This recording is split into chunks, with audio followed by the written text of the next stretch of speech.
Okay, so today we have Yamagata made La France, which is technically just a nice name of saying pear. Okay, so this drink comes from Yamagata Prefecture. It's a area. In the northern region of Japan, and they're known for their really good, tasty foods and fruits. I think they're best known for their cherries, or Japanese cherries, anyway.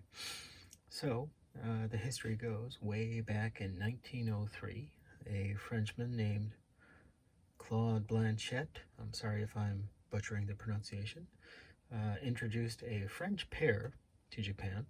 Not so much for eating, but apparently they use it for pollinating other foods. Apparently, the greater portion of Europe doesn't have the best climate to handle the growth of this kind of pear.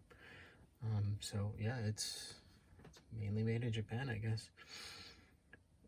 Um, hmm. Apparently, it's cultivated while it's still hard as a rock and doesn't taste very good. But after they ripen it for about 2 weeks, it turns into something really, really sweet, kind of a cross between a peach and an apple. It's got that succulence of a peach, but kind of like the firmness of an apple. But it tastes like a pear pretty much.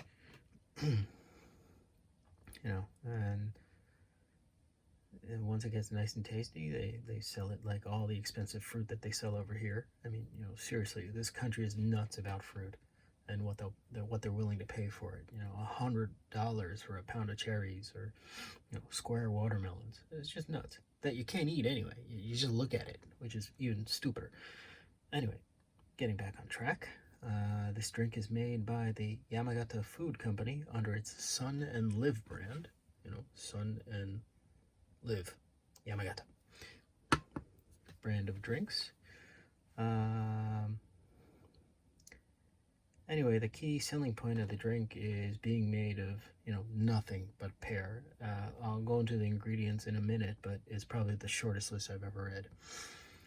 So, and speaking of variants, because, Yamagata is well known for its, abundance of fruit, they do have quite a few variants. They have, let's see, green apple, same kind of pear, but in a soda version, pineapple cider, tomato juice, apple juice, drinkable ginger, which sounds kind of rough.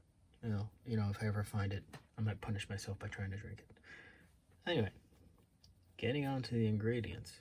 So, I always say ingredients are listed in descending order. Well, you can't get much shorter than this sucker, because ingredients is pears. That's it. Nothing else. No preservatives, no, additive food colorings, or a bunch of chemical names that I mispronounced, much to the dismay of my high school science teachers. Let's see.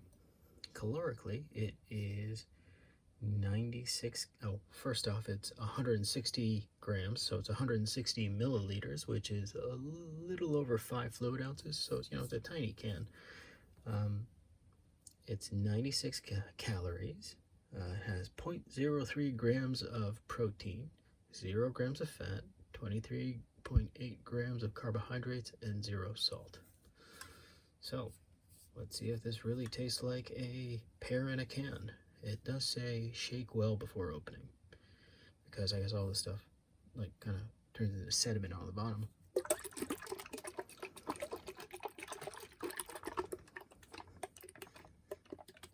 Okay, I think we're okay.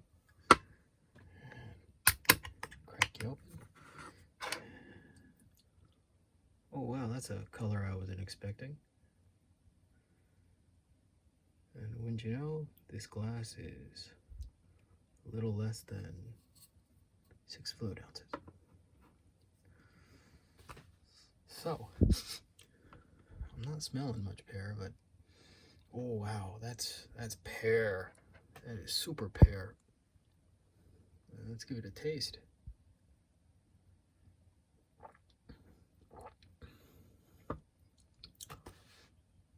Yeah, that's pear, man. I don't know how else to describe it. got that same kind of mouthfeel that a pear has, that, you know, that succulence that like maybe a peach has. But oh wow, that's great. Wonderful mouthfeel. Tastes great. I mean, you know, if you can find some of this stuff, yeah, I more than recommend it. Ooh, I'm even getting that slight allergic kick that I get from apples and pears. But you know what? I think I'd be willing to drink this even with a slight allergic reaction. But that's just me, you know. If you can find it, go for it. It's good.